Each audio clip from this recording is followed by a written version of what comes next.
Yes, yes. What would you say are the high points among all the key courses that were passed?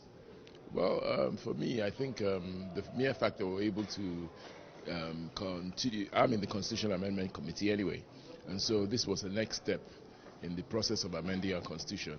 And the mere fact that we have a Constitution that continues to evolve and move towards perfection, for me, is a high point. I mean, the whole idea that you have a living document makes me happy and makes me comfortable that there's hope for Nigeria. Okay, but I'm sure you're aware that criticisms are already trailing this amendment, particularly the fact that the issue of restructuring were not particularly mentioned in the Yes. issue of state police and true federalism. What would you say about that? What would you say to critics who think that you haven't done it thoroughly? Well, I think it's not a silver bullet.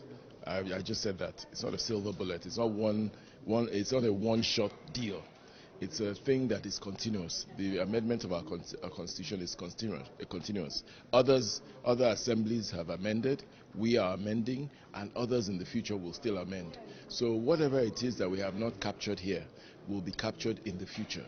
But I'm happy. I am a big proponent of devolution of power.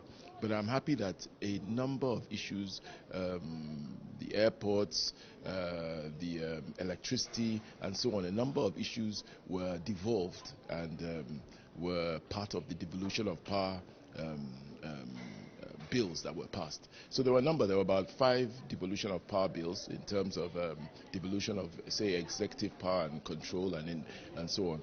And then there were other bills that were aimed towards devolution of power and were administrative issues that were also addressed. And so I think generally it's not a silver bullet, but it's a movement in the right direction. Okay, one of the issue is the issue of diaspora voting. I mean, it was rejected by both chambers, and one would wonder why, particularly at the time when people are hoping for more issues that will help deepen democracy and strengthen our electoral process. That Mm. was Mm. Mm. rejected by both chambers. Well, people have different reasons for rejecting different bills. What you found was that quite a number of senators voted for it, but we needed a 73 vote threshold, and we were not able to achieve that. So, in some cases, you'll find that more senators voted for it than against it, but were not able to meet the 73 Senate threshold, because that's the two-thirds threshold in order to amend or in order to approve the amendment. So that's what you find. So the idea that just because it didn't meet that threshold, the